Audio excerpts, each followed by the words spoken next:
नमस्कार बच्चों।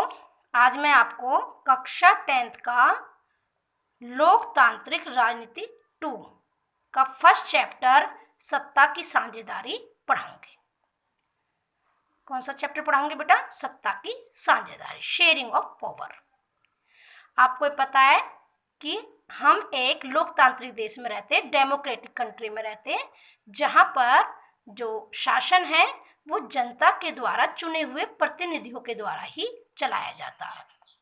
तो इस तरह से हम सबकी भी सत्ता में साझेदारी हो जाती है, क्योंकि हम अपनी इच्छा के अनुसार अपना नेता चुनते हैं और वही फिर जो हमारे द्वारा चुना हुआ नेता होता है वही फिर हमारे देश पे शासन करता है। तो इस तरह से प्रत्येक व्यक्ति की साझेदारी सत्ता में होनी आवश्यक होती है। लेकिन आप आज़ादी से पहले चले जाइए, 1947 से पहले, जब हमारे देश में अंग्रेजों का राज था, तो जो सत्ता थी वो पूरी तरह से अंग्रेजों के में थी और उससे पहले राजाओं के हाथ में हुआ करती थी। राजा जैसे करते थे, किंग जैसा करते थे, वैसा ही सारी जनता को मानना होता था। यानी कि अपनी मर्जी से जनता कोई भी निर्णय नहीं ले सकती थी और राजा का बेटा ही राजा होता था। लेकिन अब ऐसा नहीं है। अब आप अपने लीडर को, यदि आपकी अनुसार वो कार्य नहीं कर रहा, आपको पसंद नहीं है, तो आप उसे वोट ना दे करके हटा भी सकते हो। तो यहाँ पर सत्ता की साझेदारी भारत के बारे में बताने से पहले मैं आपको दो कंट्री, बेल्जियम और श्रीलंका के बारे में समझाऊंगी। तो आपको पता चलेगा कि सत्ता की साझेदारी क्यों जरूरी है किसी भी देश के लिए। तो सबसे पहले मैं बताती हूँ बेल्जियम। ये यूरोप का एक छोटा सा देश है जो लगभग हरियाणा के बराबर है। बहुत छोटा देश है और इसके यदि आप बाउंड्री देखिए तो ये उत्तर की तरफ इसके नीदरलैंड कंट्री है, जिसको पहले हॉलैंड कहते थे। और ये जो लोग हैं यहाँ के, जहाँ पे मैंने टिक लगा रखा है, आप मैप में देख रहे होंगे, ये लोग जो है डच भाषी है, यानी कि ये डच भाषा बोलते हैं, तो इन्हें डच भाषी लोग कहते हैं। और इस क्षेत्र को फ्लेमिश क्षेत्र भी कहते हैं। नीचे जहां मैंने क्रॉस लगा रखा, आप देख रहे हो इस एरिया में, ये जो है येलोन क्षेत्र है और ये फ्रेंच भाषी है। इनकी जो सीमा है वो फ्रांस देश से लगती है। और आप देख रहे हो उत्तर पश्चिम में लग्जमबर्ग कंट्री है और इसके पूरब में जर्मन कंट्री है। और जर्मन से जो क्षेत्र बेल्जियम का जुड़ा हुआ है, या आप ये कह सकते हो टच है, वहां पे लोग जर्मनी लैंग्वेज ही बोलते हैं। तो इस तरह से डिफरेंट लैंग्वेज के लोग यहाँ पर रहते हैं।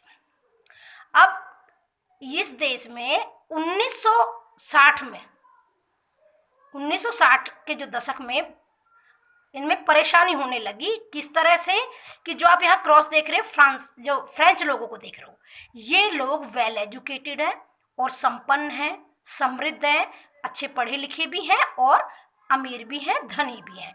लेकिन जो डच, ये हॉलैंड वाले या नीदरलैंड से जो डच है, ये इनके कंपेयर में गरीब है और वेल एजुकेटेड नहीं है। लेकिन इनकी जनसंख्या फ्रांस वालों से अधिक है।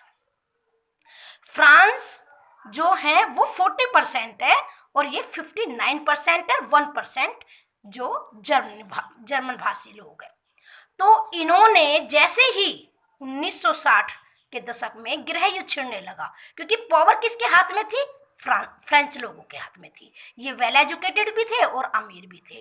तो इन्होंने गृह युद्ध छिड़ने लगा। तनाव दोनों भाषी के लोगों में होने लगा। जब तनाव होने लगा तो ये इन्होंने समझदारी से तनाव नहीं किया, लड़ाई झगड़ा नहीं किया और अपने समस्या का हल कर लिया। किस तरह से हल किया ये देखिए बेटा। इन्होंने एक केंद्र सरकार बनाई, केंद्र सरकार जो इन सभी के ऊपर थी। और केंद्र सरकार में जितने मंत्री डच भाषी थे उतने ही फ्रेंच भाषी थे। हालांकि फ्रेंच भाषी लोग कम थे, फिर भी जो मंत्री थे वो बराबर सेलेक्ट किए। उसके बाद आप यहाँ जाइए ब्रुसेल्स, जिसकी कैपिटल है। ब्रुसेल्स में जो लोग रहते हैं 80% फ्रेंच भाषी रहते हैं और 20% डच भाषी। इन लोगों ने भी इसी तरह से यहाँ पे एक अलग प्रकार की सरकार बनाई। वहां पर भी बराबर मंत्री, जितने डच भाषी उतने फ्रेंच भाषी। आप सोचिए 80% जो है फ्रेंच भाषी हैं, लेकिन आपको ये मानना पड़ेगा कि प्रांतों में राज्यों में डच भाषी ज्यादा थे, फिर भी उन्होंने बराबर हक फ्रेंच भाषियों को दिया। तो राजधानी में, कैपिटल में जो फ्रेंच भाषी थे उन्होंने डच भाषियों को बराबर मिनिस्टर्स के पद दिए और आपस में कोई लड़ाई झगड़ा नहीं किया। एक इन्होंने तीसरी प्रकार की सरकार बनाई जिसे कहते थे सामुदायिक सरकार। सामुदायिक सरकार, उस सरकार में क्या होता था कि चाहे कोई फ्रेंच भाषी है या कोई डच भाषी है या कोई जर्मन भाषी है और वो कहीं पर भी रह रहा है, उन्हीं के बीच में से उन्हीं भाषाओं के प्रतिनिधि उठेंगे, इलेक्शन लड़ेंगे, जो विनर होंगे उन्हीं भाषाओं के, और वो एक अलग से सामुदायिक सरकार रखेंगे जो अपनी अपनी भाषा के संस्कृति को और सभ्यता को और अपनी भाषा की समृद्धि के लिए कार्य करते हैं। और आज तक भी बेल्जियम में ये मॉडल बढ़िया चल रहा है क्योंकि उन्होंने सबको सत्ता में साझेदारी दे दी। और जब यूरोपियन संघ हुआ था तो ये ब्रुसेल्स ही जो यहीं पे इस केंद्र बना था यूरोपीय संघ का। ठीक है बेटा, अब आ जाइए दूसरा कंट्री जो आपका पड़ोसी भी है, श्रीलंका। अब इस श्रीलंका के बारे में समझिए क्या है। श्रीलंका हमारे भारत के दक्षिण में ही है, तमिलनाडु से बिल्कुल कुछ ही दूरी पर।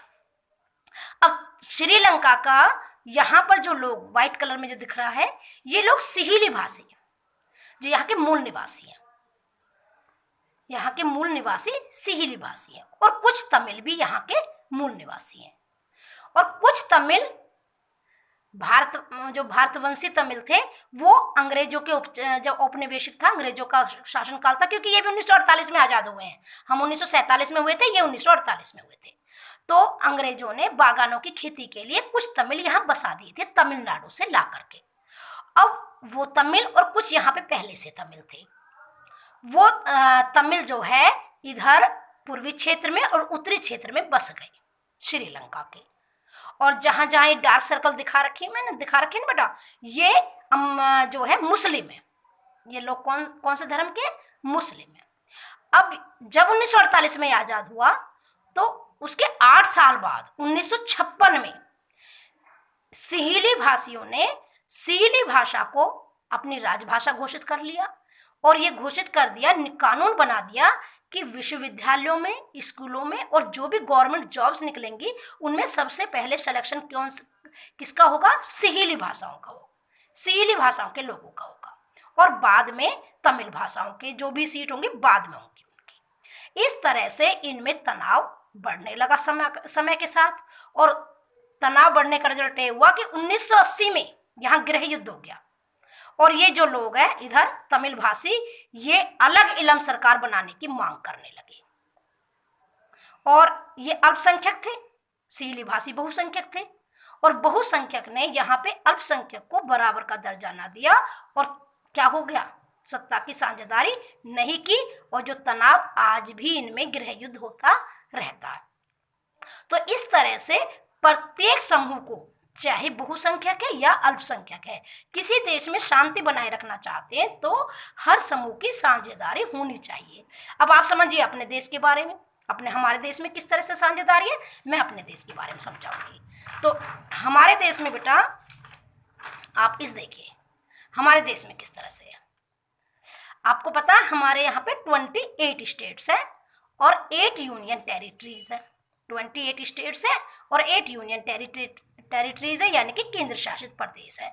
आप कहोगे मैम केंद्र शासित प्रदेश क्या होते हैं, मैं आपको बताती हूँ बेटा। कुछ प्रदेश इतने छोटे होते हैं कि उनको आप राज्य भी नहीं घोषित कर सकते, ठीक है, और किसी दूसरे राज्य में भी नहीं मिला सकते, तो उन पर केंद्र का शासन होता है। तो ऐसे प्रदेशों को हम केंद्र शासित प्रदेश कहते हैं। जैसे अभी अभी नए नए बने हमारे दो तो हैं लद्दाख और जम्मू एंड कश्मीर, ठीक है बेटा। अब यहाँ समझिए हमने अपने देश में सत्ता की साझेदारी किस प्रकार से, 1947 में हमारा देश आजाद हुआ। उसके बाद एक सरकार हमारे देश में केंद्र सरकार है।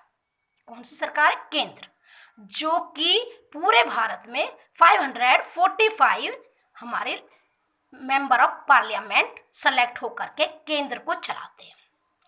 हमारे यहाँ जो भी सरकार होती है उनमें सीट रिजर्व होती हैं, जनरल, एससी, ओबीसी, एसटी, महिला, जिससे कि सभी समाज में से, सभी भाषा के लोगों में से, सभी धर्मों के लोगों में से केंद्र सरकार में उपस्थित हों और वो हर भारत के कोने कोने से प्रत्येक नागरिक के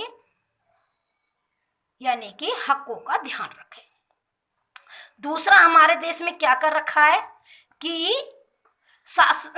जो है फिर केंद्र को सरकार दे रखी, वो राज्यों को सरकार दे रखी है। जैसे 28 स्टेट है तो 28 स्टेट्स में अलग राज्य सरकार है, उनके अलग अधिकार हैं और उनको अधिकार दे रखे हैं वो अपने कानून अपने राज्य के अकॉर्डिंग, अपने राज्य के नागरिकों के अकॉर्डिंग, जिससे कि लोगों की भलाई हो सके उसके अनुसार बना सकते हैं, उनको पावर दे रखी है।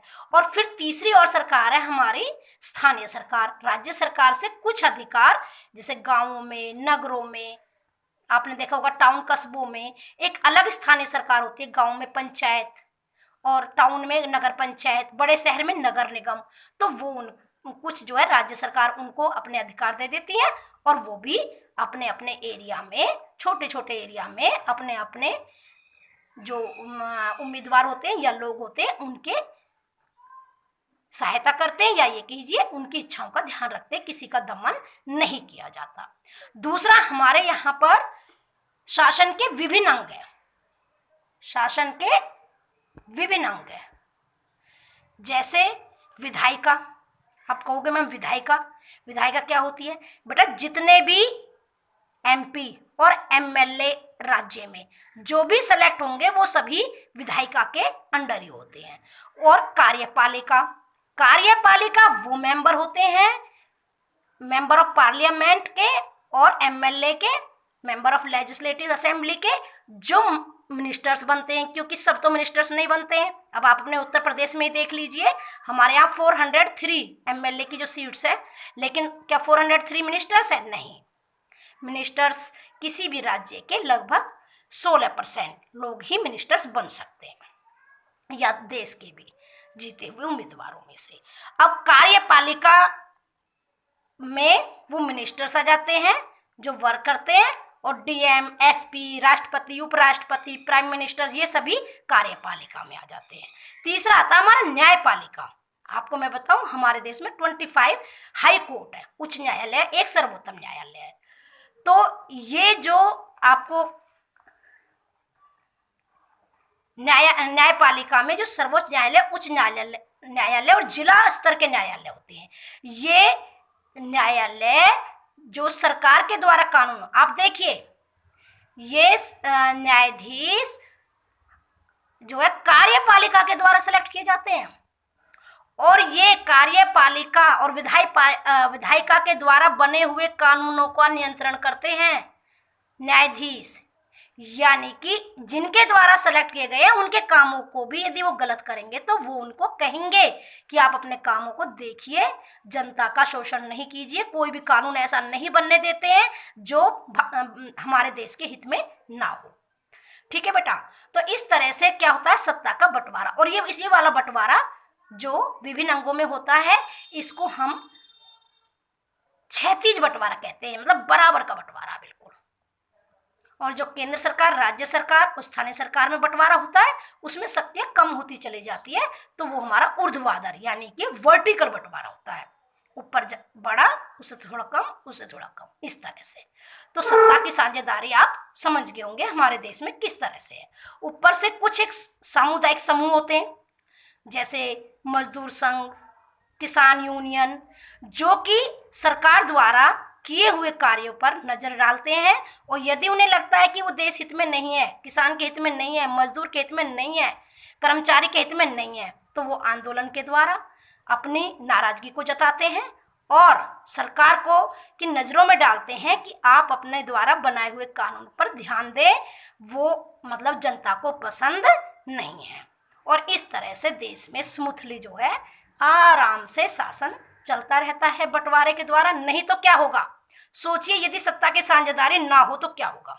सत्ता की साझेदारी नहीं होगी तो बेटा बहुसंख्यक अल्पसंख्यक को हमेशा परेशान करेगा, उसका दमन करेगा, उसे तंग करेगा, जिससे अल्पसंख्यक को जब भी मौका मिलेगा वो बहुसंख्यक का नुकसान करेंगे और देश में गृह युद्ध, टकराव की स्थिति बन जाती है। इसीलिए किसी भी लोकतांत्रिक देश में सत्ता की साझेदारी होना बहुत जरूरी होता है, क्योंकि सत्ता की साझेदारी किसी भी लोकतांत्रिक देश की आत्मा होती है। उस सत्ता की साझेदारी में कोई भी व्यक्ति, कोई भी धर्म से रिलेटेड, कोई भी भाषा से रिलेटेड और किसी भी जाति से संबंधित व्यक्ति अपने आप को ठगा सा महसूस नहीं करता। वो अपने आप में परिपूर्ण होता है, उसे लगता है ये सरकार उसके अनुसार काम नहीं कर रही है, तो वो नेक्स्ट इलेक्शन में उस सरकार को वोट नहीं दे करके अपनी नाराजगी को दिखाता है। ओके बेटा, तो ये क्वेश्चन मैंने आपको पहले ही भिजवा दिए थे और आपको नहीं भिजवाए तो मुझे कमेंट करके बता देना, मैं आपको दोबारा से भिजवा दूंगी। ओके।